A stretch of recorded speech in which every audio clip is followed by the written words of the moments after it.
Eh bien, bonsoir à tous. Donc pour notre troisième soirée, donc direct de la FA, pardon. Donc on est en direct de Marseille où nous allons donc parler de la thématique de la vaccination.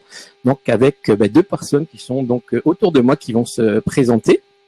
Et en fait, c'est un sujet moi qui me tient à cœur parce que effectivement moi j'étais anti-vaccination. Et de fréquenter les deux personnes que j'ai à côté de moi, c'est vrai qu'elles m'ont répondu à pas mal de questions que je me posais. Et puis finalement, voilà, donc maintenant, je vais dire, je suis pas un pro-vaccination, mais en tout cas, je comprends mieux. Et donc, je vais laisser donc la parole donc à Marion pour se présenter. Bonsoir à tous. Donc, je m'appelle Marion Mathieu, je suis formatrice de formation et je travaille dans une structure qui s'appelle Touche Chercheur, qui est basée sur le campus de Lumini à Marseille. Et je m'occupe de faire des formations en biologie pour des patients. Bonjour, je m'appelle Annick Guimezane, je suis immunologiste et je participe aux formations de Marion quand il s'agit des...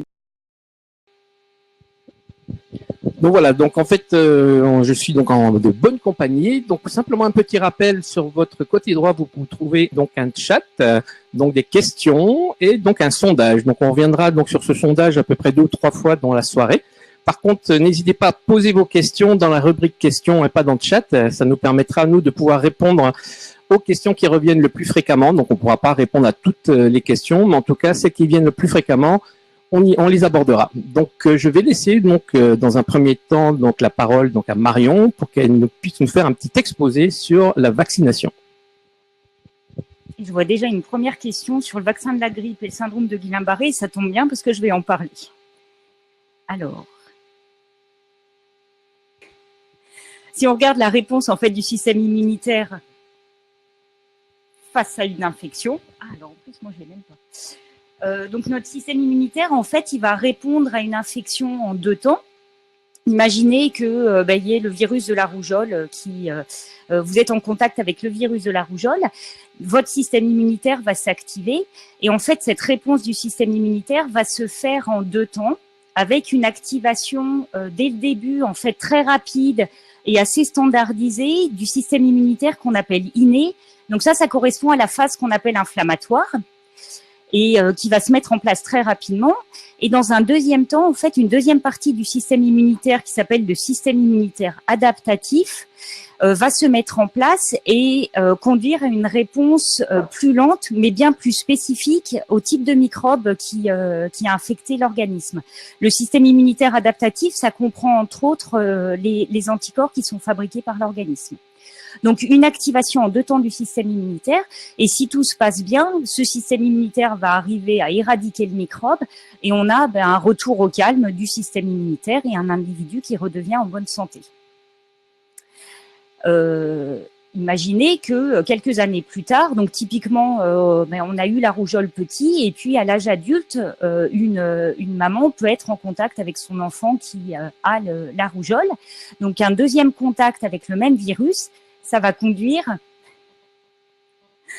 à une activation du système immunitaire et dans la très grande majorité des cas, en fait, l'individu qui voit pour la 2e fois le même microbe ne va même pas avoir de symptômes de maladie.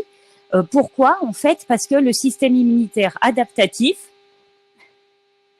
est doté en fait d'une mémoire, ce qui permet d'avoir une réponse bien plus efficace et bien plus rapide contre le même microbe.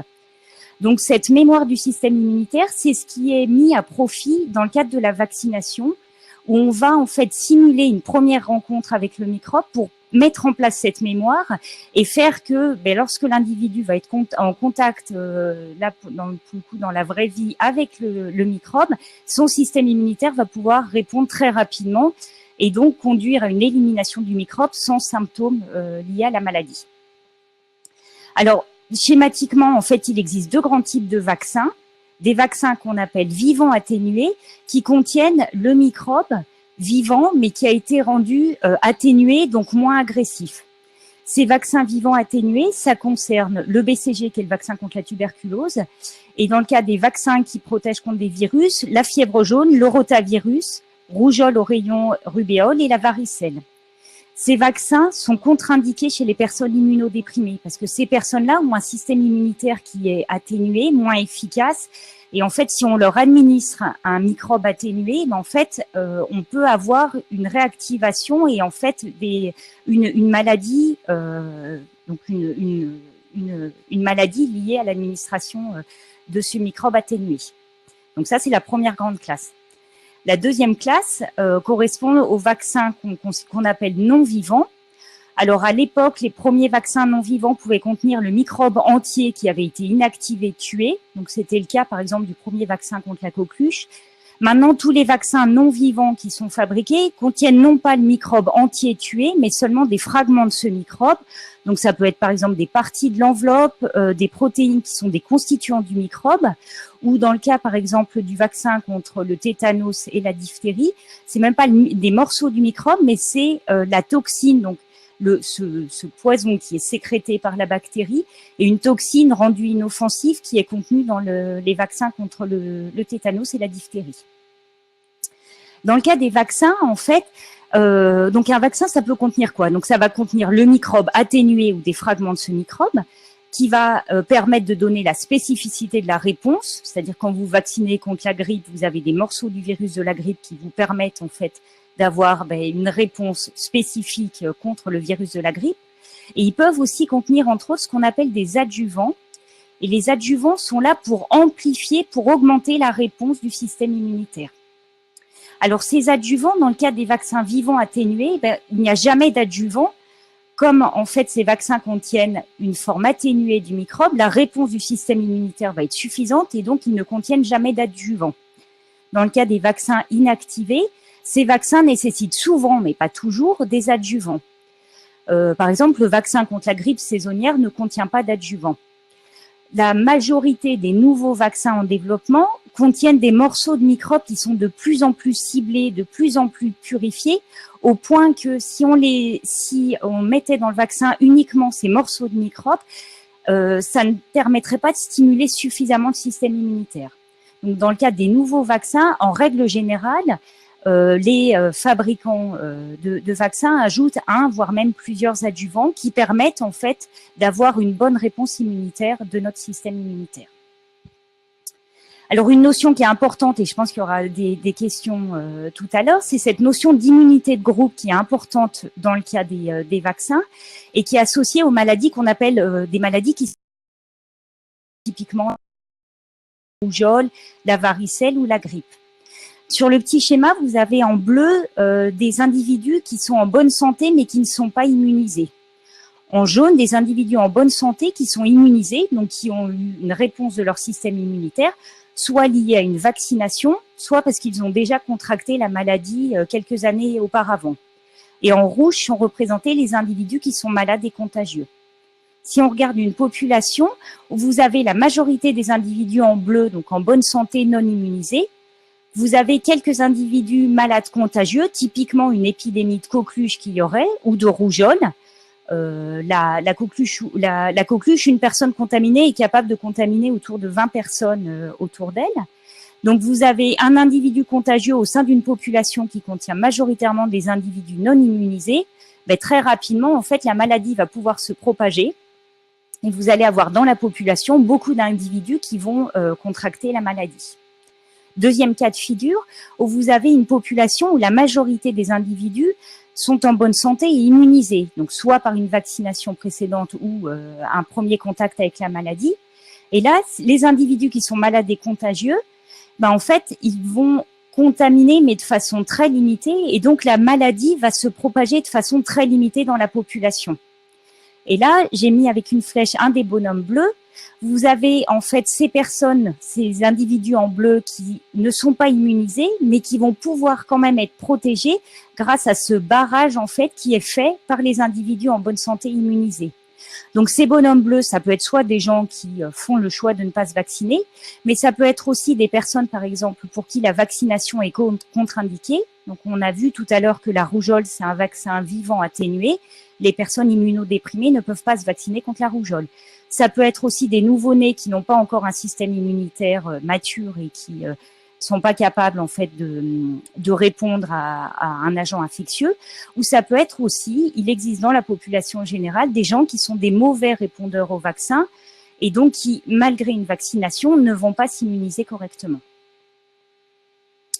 Alors, une notion aussi qui est importante dans le cas des vaccins, parce que le vaccin, c'est un médicament, mais un médicament qui est quand même assez particulier si on le compare à un médicament classique, par exemple, comme le paracétamol.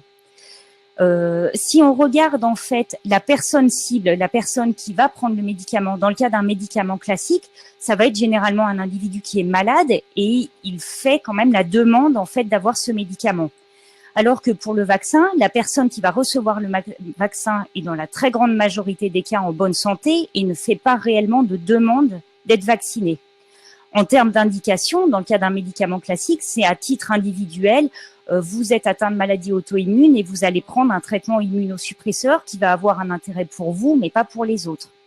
On a vu dans le cas du vaccin, avec cette immunité de groupe, il y a une indication à la fois à titre individuel, parce que ça vous protège vous contre un agent infectieux, mais aussi un intérêt collectif en termes d'immunité de groupe.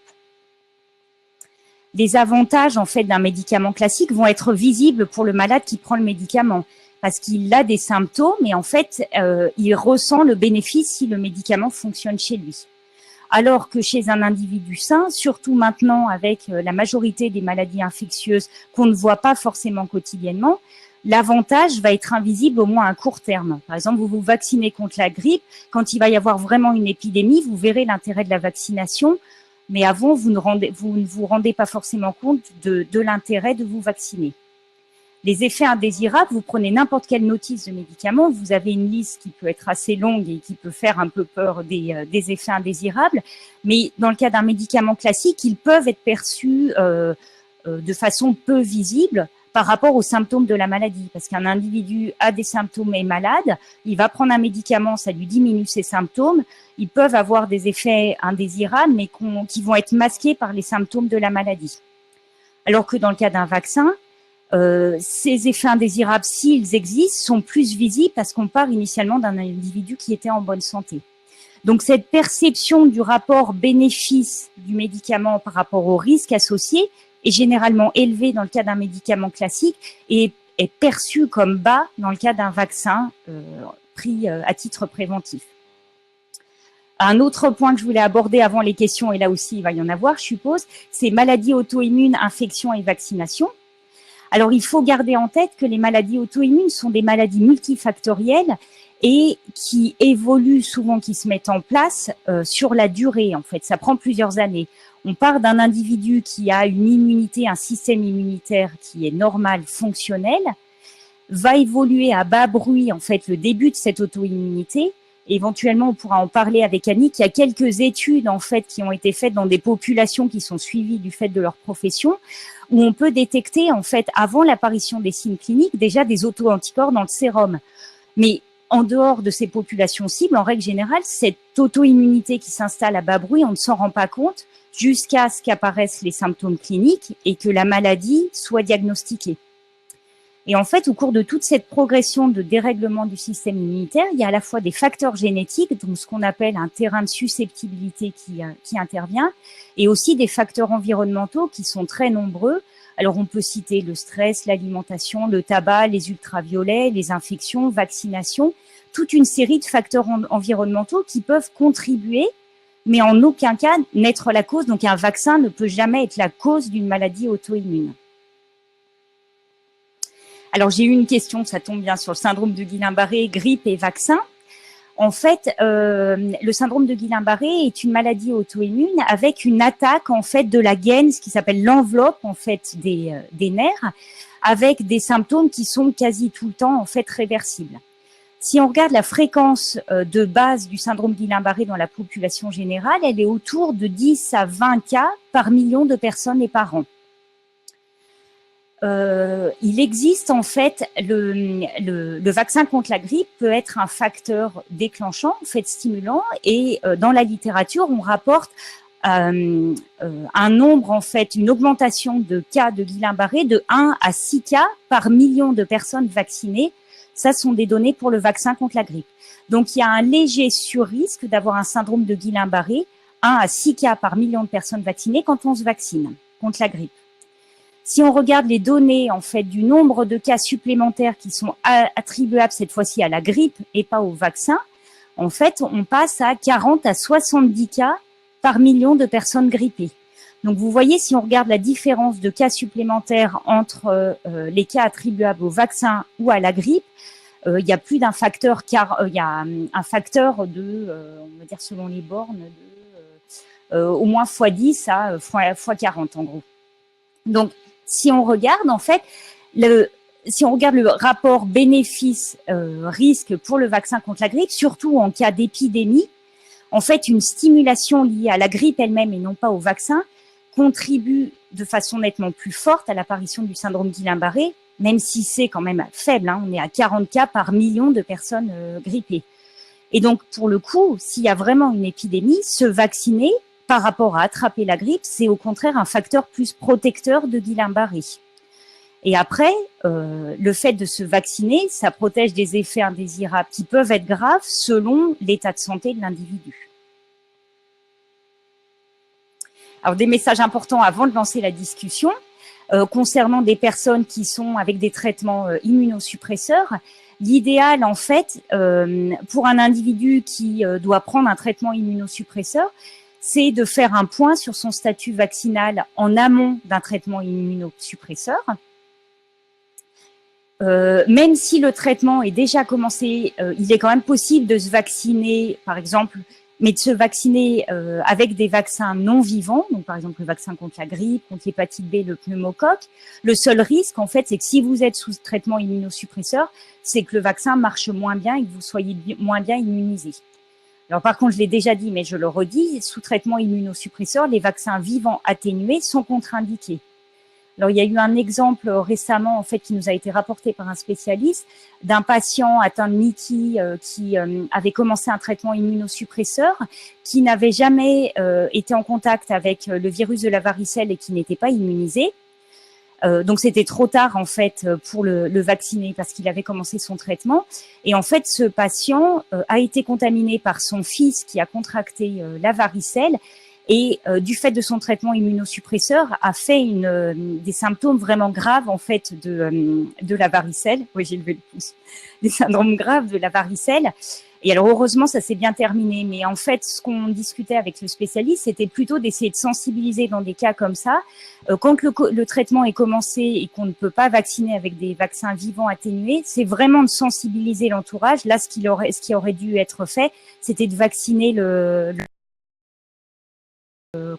contre celle pour éviter en fait qu'il contamine son père. Et enfin, avant de lancer la discussion, l'idée c'est de considérer la vaccination pour tout patient atteint de Mickey et plus généralement de maladies auto-immunes et de l'encourager en fait, d'encourager la vaccination comme faisant partie de la prise en charge globale du patient. Donc c'est un des facteurs à prendre en compte parmi les autres qui interviennent dans la prise en charge globale du patient. Voilà pour une petite introduction pour lancer les questions et puis on est prêt à répondre à vos questions.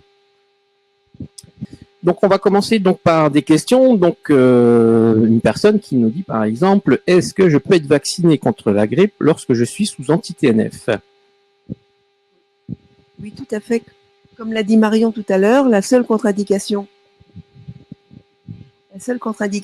pour les gens qui sont immunodéprimés ou sous traitement immunosuppresseur, c'est de prendre des vaccins qui contiennent des virus ou des microbes vivants atténués. Donc la grippe, il s'agit seulement de morceaux de microbes et il n'y a pas de problème pour se faire vacciner. Mais pourquoi aussi, justement, je pense qu'il est encore plus favorable de se vacciner contre la grippe, justement, quand on est sous anti-TNF. Tout à fait, parce que si on est sous anti-TNF, donc légèrement immunodéprimé, on est donc plus sensible aux infections qui passent. Le seul problème, c'est qu'on est aussi moins sensible à la vaccination. Donc, il faut d'une part se vacciner, parce que ça protège toujours, et demander à l'entourage de se vacciner pour faire une deuxième barrière de protection. Une question, on l'a peut-être traitée, mais peut-être un rappel, c'est quels sont les vaccins interdits lorsqu'on a une maladie Crohn et une rectocolite hémorragique? C'est simplement respécifier un petit peu les choses. Donc, c'est surtout quand on est sous traitement, sur certains traitements, donc simplement faire un petit rappel donc sur les traitements en fait auxquels il faut Donc, il n'y a pas de vaccin interdit à cause de la maladie de Crohn ou de la rectocolite, mais des vaccins interdits à cause du traitement. Parce qu'en fait, on est vraiment immunodéprimé quand on est sous traitement anti-TNF ou autre. Donc, le rappel, c'est aucun vaccin vivant atténué, ce qui veut dire le BCG, mais ça, on le fait rarement chez un adulte, donc c'est un peu un vaccin dont on n'a pas à se soucier. Mais rougeole, oreillon, rubéole, fièvre jaune. Il y a une question d'ailleurs sur la fièvre jaune et varicelle. Donc fièvre jaune, il faut voir avec le spécialiste, mais en gros, il est plutôt recommandé de différer le voyage si on n'est pas vacciné contre la fièvre jaune. Il faut savoir que la fièvre jaune, quand on a été vacciné, l'immunité dure très longtemps. En général, enfin, dans le temps, on faisait un rappel au bout de 20 ans, éventuel, si on faisait un voyage. Maintenant, on considère qu'on est immunisé pour la vie. Donc, si on a déjà été immunisé, on peut peut-être voyager, mais quand même à prendre avec précaution à cause de l'immunosuppression. Parce que là, je vois une remarque. Daniel, vous avez bien compris, les vaccins vivants atténués sont contre-indiqués chez les personnes immunodéprimées. Donc, c'est bien ça. Vivants atténués, contre-indiqués chez les personnes immunodéprimées. Donc, c'est ce qu'on disait.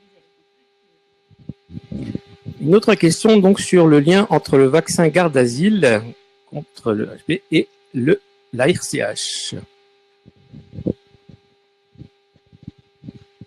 Je pense pas qu'il y ait aucun lien entre les deux. Je ne sais pas si peut-être la personne qui a posé la question peut préciser ce qu'elle voudrait vraiment qu'on lui dise.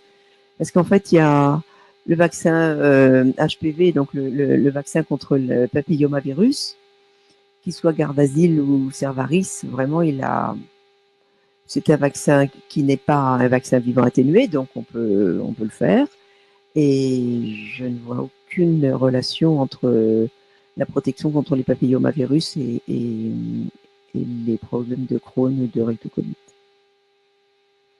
À préciser si c'est parce que, alors du coup, dans le cas des vaccins Gardasil, maintenant pour les nouveaux vaccins qui sont mis sur le marché, en fait, il y a ce qu'on appelle des plans de gestion de risque qui sont mis en place, parce que l'idée, en fait, avant d'être mis sur le marché, en fait, les vaccins comme les médicaments classiques passent une étape qui s'appelle les essais cliniques. Les essais cliniques, c'est toujours testé sur une population alors qui est de plus en plus grande au fur et à mesure des contraintes réglementaires, mais ça reste des populations limitées par rapport à la population générale. Et une fois qu'il y a un médicament, donc un vaccin notamment, a une autorisation de mise sur le marché, en fait, il va y avoir une surveillance qui se fait dans la vraie vie, ce qu'on appelle la pharmacovigilance, qui permet de contrôler, une fois que le médicament est utilisé dans la vraie vie, des effets indésirables qui pourraient être extrêmement rares et qui n'ont pas été décelés lors des essais cliniques. Et dans le cas du Gardasil, il y a un plan de gestion de risque qui a été fait avec des données, donc maintenant on a un recul de plus de 10 ans, et avec des données qui sont très rassurantes en termes, du coup, je ne sais pas si c'était votre question, un risque éventuel lié de déclenchement de maladies auto-immunes liées à la vaccination. Oui. Donc, il y avait 2 cohortes de personnes vaccinées ou non vaccinées. Ça fait à peu près 2 millions de personnes. Et donc, disons moitié-moitié, ou vaccinées ou non vaccinées. Et en fait, l'apparition de 14 maladies auto-immunes était suivie. Et il n'y a eu aucune augmentation pour les maladies auto-immunes, sauf un petit pourcentage, 2 ou 3% de plus de Guillain-Barré, qui en fait ont tous été des maladies transitoires, comme pratiquement tout le temps le Guillain-Barré. Et c'est la seule petite augmentation, et aucune autre maladie auto-immune n'a été modifiée. Enfin, la fréquence de maladies auto-immunes n'a été modifiée dans la population vaccinée. Alors une personne aussi, et je pense que ça doit revenir assez souvent aussi, on ne sait plus où on en est donc dans la vaccination. Donc qu'est-ce qu'on doit faire en fait? Parce qu'on ne sait plus où est le carnet de santé, on ne sait pas sur quel vaccin donc on a été donc immunisé. Est-ce que vous auriez donc des choses à dire? Est-ce qu'on peut se refaire vacciner? Comment ça marche en fait? C'était une des questions justement qu'on vous posait dans un des quiz. Est-ce que vous êtes au courant de votre statut vaccinal? Alors ça, c'est peut-être à discuter avec votre médecin spécialiste, mais en tout cas, ce qui peut être c'est de doser directement dans votre. Donc on prélève dans votre sang et on va doser. Est-ce qu'on retrouve par exemple des anticorps anti-rougeole, si vous voulez savoir si vous êtes encore immunisé contre la rougeole, ou des anticorps anti-tétanos par exemple, pour savoir si vous êtes toujours immunisé contre le tétanos. Donc ça pose pas de problème, ça peut être fait et ça peut du coup vous donner une idée de votre état d'immunité vis-à-vis de tel ou tel pathogène et voir le cas échéant s'il faut vous revacciner ou pas. Après, c'est vrai que souvent on dit aussi on a été vacciné contre la grippe, mais j'ai eu la grippe quand même. Donc, comment on peut l'expliquer ça? Alors, on peut l'expliquer de deux façons. Alors, il faut faire la différence entre grippe et syndrome grippal en fait, parce que du coup, le diagnostic vraiment posé de la grippe, on peut avec un écouvillon prendre au niveau du nez et essayer de détecter si c'est bien la grippe, parce qu'il y a des symptômes qui sont assez chevauchants. Et souvent, des gens disent oh, ben, j'ai eu la grippe et en fait, c'est pas la grippe, c'est un autre virus qui donne des symptômes assez proches. Donc, il faut faire attention déjà. Est-ce que c'est vraiment une grippe que vous avez eue? Et être sûr de ça, la seule façon, c'est de prélever un échantillon au niveau du nez et de voir si on détecte le virus de la grippe. Après, l'autre chose, vous êtes au courant, par exemple, quand vous vaccinez contre la grippe, ben, il faut se revacciner chaque année. Parce que contrairement à la rougeole, l'exemple que je prenais tout à l'heure, le virus de la grippe est un virus qui a une capacité très forte de muter. Et du coup, en fait, quand le virus de la grippe circule de l'hémisphère nord à l'hémisphère sud ou inversement, en fait, il va pouvoir acquérir des modifications en fait qui vont faire que il devient de plus en plus différent. Et selon les années, en fait, en gros, on prépare 6 mois à l'avance le vaccin contre la grippe avant de l'administrer dans l'hémisphère où la grippe est en train de se propager. Donc, il y a quelques années, en fait, où ça peut arriver que le vaccin contre la grippe qui a été utilisé, en fait, contient une souche qui est un petit peu différente du virus de la grippe circulant dans l'hémisphère au moment, en fait, de l'épidémie de grippe. Donc, il y a quelques années, en fait, c'est pour ça on parle de vaccins contre la grippe qui sont plus ou moins efficaces d'une année sur l'autre. Et ça, c'est lié, en fait, à ce virus qui va continuer à muter. C'est pas à partir du moment où les industriels se mettent à fabriquer le virus de la grippe que le virus, il arrête de se modifier. Et ça, c'est en faisant des études épidémiologiques ou en suivant dans la vraie vie qu'on va se rendre compte, est-ce que cette année, le vaccin est bon ou pas bon. Alors, les spécificités de cette année, c'est que le vaccin contre la grippe contient 4 souches, en fait, du virus de la grippe comparé aux 3 souches que contenait le virus les années précédentes.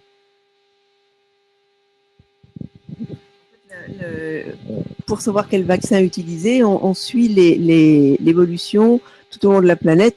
Donc, il y a des labos de contrôle, des labos d'observation qui prélèvent régulièrement les virus qui circulent et qui provoquent des épidémies dans tous les coins de la Terre. Et on compare à ce moment-là les séquences des virus. Et ça permet de connaître vraiment ce qui circule à un moment donné. Mais malheureusement, le virus continue à muter, même quand on a commencé la fabrication du vaccin, comme le disait Marion. Donc, on essaie d'être au plus près des virus abondants qui circulent jusqu'en février pour l'hémisphère nord, pour laisser le temps de fabriquer un vaccin qui sera diffusé à partir de septembre-octobre. On a aussi une demande donc sur le vaccin homéopathique. Qu'est-ce qu'on peut dire?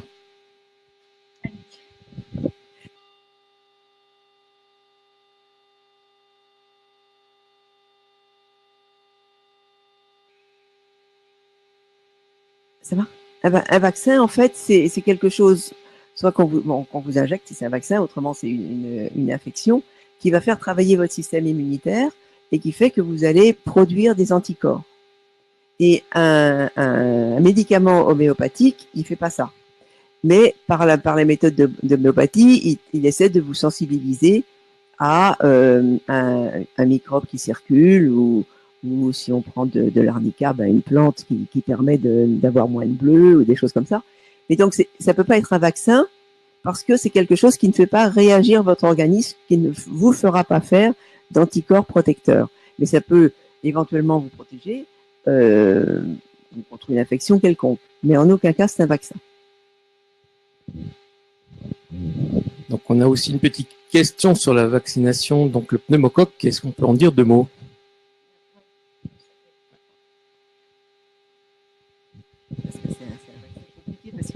deux sortes de vaccins contre le pneumocoque, donc et qui n'ont, enfin, le pneumocoque, c'est un organisme qui a beaucoup de variants qui circulent tous. C'est pas des variants comme la grippe dont on a parlé tout à l'heure. Ce sont des variants qui existent tout le temps, qui ne sont pas modifiés. Le variant 1, il est toujours variant 1, mais vous pouvez être donc infecté par plusieurs pneumocoques.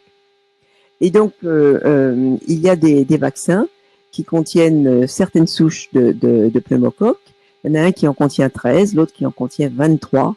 Et en fait, ce qu'on fait en général, pour que les immunités se chevauchent, en général, on injecte d'abord le vaccin qui contient 13 spécificités, c'est le Prevnar 13. Et puis, au moins 2 mois plus tard, au moins 8 semaines plus tard, on fait une nouvelle injection avec le Pneumovax qui, lui, contient 23 valences pour justement être mieux protégé. Donc, on fait une double injection pour être sûr d'avoir une protection optimale. On a une question aussi sur le vaccin, donc sur l'hépatite B. Donc, est-ce que ça peut provoquer en fait une sclérose en plaques? Je peux répondre. Bon, alors là, ça a été un peu compliqué l'histoire de la vaccination hépatite B en France. Vous vous souvenez peut-être qu'il y a eu plus de 20 millions de personnes vaccinées en très peu de temps. 1 million de personnes, c'est le tiers de la population française, donc ça fait vraiment du monde. Et donc, on s'est aperçu qu'il y avait des gens qui avaient des scléroses en plaques. Et donc, on a d'abord pensé que c'était à cause du vaccin. Mais des études épidémiologiques ont été faites après, et en fait, on s'est rendu compte que la fréquence de gens ayant des scléroses en plaques avant vaccination ou sans vaccination était la même. La fréquence de la sclérose en plaques en France, c'est environ une personne pour 6 000 à une personne pour 10 000 selon les régions. Parce qu'en fait, pour la sclérose en plaques, il y a un gradient de fréquence du sud au nord. Il y a beaucoup moins de sclérose en plaques au niveau de l'équateur et beaucoup plus dans les pays nordiques. Pour des raisons qu'on ne connaît pas, on pense à peut-être des problèmes de lumière, mais pour l'instant, c'est pas connu. Mais en tout cas, dans tous les pays, il y a une gradation nord-sud, enfin plutôt sud-nord. Il se trouve qu'il y a plutôt une sclérose en plaques pour 6 000 personnes dans le sud et dans les départements plus nordiques, une pour 10 000. Et ça, en fait, on trouvait que pour les personnes vaccinées, c'était une personne pour 10 000, donc en fait une fréquence tout à fait optimale. Mais ça, on était incapable de le dire au moment de la vaccination parce que les études n'avaient pas été faites. Donc les gens qui avaient été vaccinés et qui ont eu une sclérose en plaques après, on pensait que c'était le vaccin qui en était la cause. Et jusqu'à présent, aucune relation n'a pu être faite dans aucune analyse. Vous parlez tout à l'heure des plans de gestion de risque. Justement, c'est suite à ces difficultés en fait de trancher tout à fait au début pour les scientifiques sur ce lien éventuel entre hépatite B et sclérose en plaques qu'ont été mis en place les plans de gestion de risque où là maintenant on anticipe et dès la sortie en fait du vaccin on suit des groupes d'individus vaccinés et non vaccinés et on regarde éventuellement l'apparition d'événements indésirables. En tout cas, d'un point de vue scientifique, ça a été controversé pendant un moment, le lien possible entre hépatite B et sclérose en plaques. Et maintenant, en fait, le débat est totalement tranché du point de vue scientifique et le vaccin contre l'hépatite B ne cause en aucun cas la sclérose en plaques. On a aussi une question, donc pourquoi en fait la sécurité sociale n'envoie pas en fait la prise en charge donc pour des malades de Crohn et de RCH qui sont donc une MICI, une ID24. Il faut à chaque fois demander en fait l'ordonnance à son médecin généraliste. Ça fait partie des bugs de l'administration, on dirait, parce qu'en fait, normalement, les gens qui sont sous traitement immunosuppresseur doivent recevoir des bons de vaccination, mais voilà, il y a des régions où ça se fait bien, il y a des régions où ça se fait pas bien, et ça, c'est la sécurité sociale qu'il faut se plaindre, mais bon, on n'a rien à en dire. On avait une question aussi qui demandait en fait est-ce qu'on peut se faire vacciner juste après en fait une injection d'anti-TNF. Je pense qu'il est préférable de l'espacer, même si. Mais alors, en fait, de l'espacer, c'est pas du tout que c'est dangereux, hein, on est d'accord. C'est le risque en fait, c'est que le vaccin ne marche pas bien en fait et qu'il y ait une réponse. Faut que je parle plus fort. Pourtant, j'avais l'impression de parler fort. Donc, le risque, c'est que si vous le faites vraiment juste après le traitement, en fait, au moment où vous êtes le plus immunodéprimé, le vaccin prenne moins bien et que votre réponse soit plus faible. En fait, la réponse du système immunitaire contre le virus de la grippe, par exemple, si c'est le vaccin contre la grippe, soit moins bonne. Donc, éventuellement, de décaler un petit peu, je pense, c'est ce qui est recommandé, mais c'est pas risqué pour vous, c'est plutôt une mauvaise réponse du système immunitaire. L'idéal, ce serait de faire le vaccin et d'attendre une quinzaine de jours pour commencer le traitement anti-TNF, parce qu'il faut environ 15 jours, 3 semaines pour que le système immunitaire est bien répondu et produise bien les anticorps. Il y avait une question à quel point en fait ça répond moins bien. Ça, c'est c'est difficile de répondre parce que ça dépend de la dose de traitement immunosuppresseur et on a tous en fait un système immunitaire qui est différent. Vous avez deux individus qui vont être en contact avec le même virus de la grippe, il y a une personne qui peut ne pas être malade et puis une autre qui va être malade. Et même chaque individu, au cours de sa vie, à des instants donnés, peut avoir son système immunitaire qui fluctue. Et ça, on le voit bien avec le bouton de fièvre, en fait, qui est lié à un virus qui est dormant dans l'organisme, qui la plupart du temps, du coup, est canalisé par le système immunitaire. Et il suffit que vous soyez très fatigué, qu'il y ait eu un stress dans votre vie, des étudiants qui viennent de passer des examens, et là, le bouton de fièvre, il apparaît. Alors qu'il est là en permanence dans l'organisme, qui veut dire du coup que chaque individu a même son système immunitaire qui fluctue. Donc répondre à quel point en fait ça va être moins efficace, c'est compliqué de répondre à cette question-là, voire même impossible. À part de doser les anticorps et de voir à quel point vous avez répondu. Alors il y avait aussi une question, donc une maman donc qui a accouché, qui a son bébé, est-ce qu'il peut le vacciner en fait si elle est sous anti-TNF?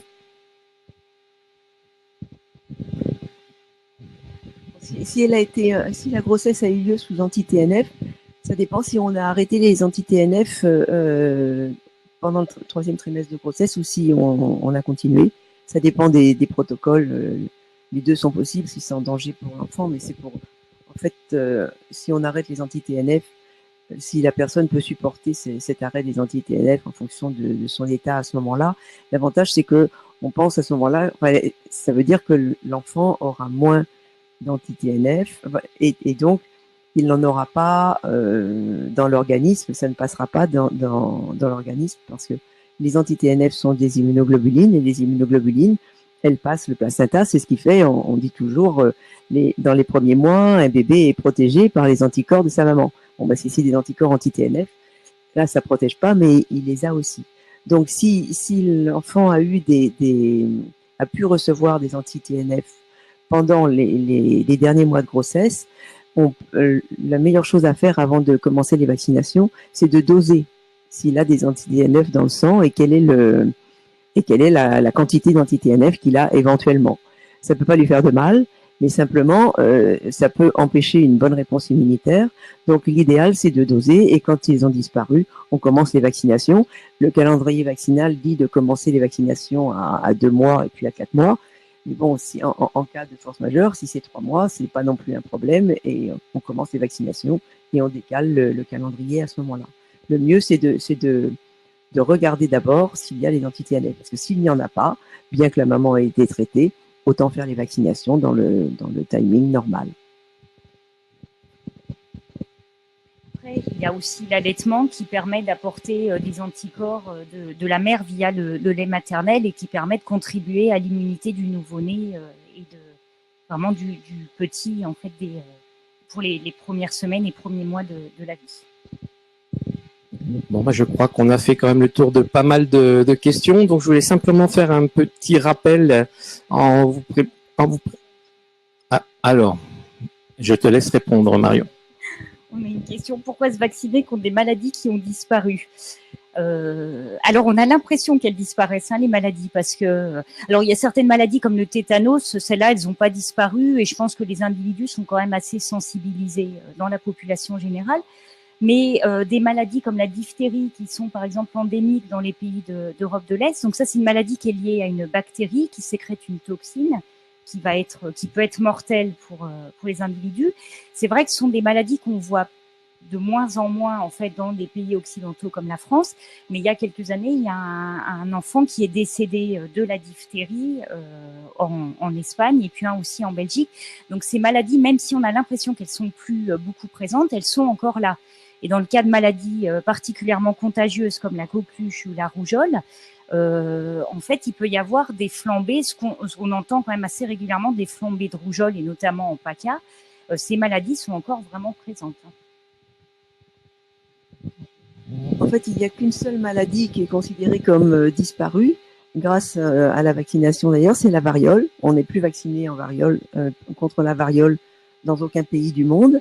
Et à part ça, pour toutes les autres maladies, elles sont en effet rarement présentes dans les pays occidentaux parce qu'il y a longtemps qu'on vaccine et puis qu'il y a un degré d'hygiène et de traitement des eaux et autres qui font qu'on n'a pas besoin de se vacciner. Mais il y a d'autres pays où ces microbes circulent encore. Et par exemple, le cas de la poliomyélite, qu'on voit plus du tout en Europe, alors que dans les années 60, on voyait encore des enfants paralysés ou avec des problèmes. Bon, quand c'était aux membres, encore c'est désagréable, mais on peut vivre avec, mais il y avait surtout des paralysies du système respiratoire. Ça, depuis les années 70, ça a complètement disparu en Europe, mais ça existe encore dans certains pays d'Afrique et dans des pays comme la Syrie ou l'Afghanistan, qui étaient des pays qui étaient vraiment en forte diminution de poliomyélite du fait de la politique vaccinale et du système de santé. Et depuis les guerres successives, ils ont un problème pour continuer à faire baisser l'incidence de la poliomyélite. Donc il ne faut pas penser qu'on est un peu dans les pays occidentaux, dans un îlot protégé au niveau des maladies, mais les maladies circulent encore dans d'autres régions du monde. Bon, en tout cas, je voulais vous remercier en tout cas pour toutes ces informations. Remercier aussi donc la DGS, en fait, le ministère de la Solidarité de la Santé, en fait, qui nous subventionne pour ces directs de l'AFA. Vous allez voir aussi donc le programme donc des prochains directs de l'AFA donc sur votre écran. Voilà, donc la prochaine, je crois, ce sera sur les biosimilaires. Voilà, et en tout cas, je voulais vous remercier encore d'être fidèle à nos directs de l'AFA. Et puis, je vous dis à bientôt. Bonne soirée.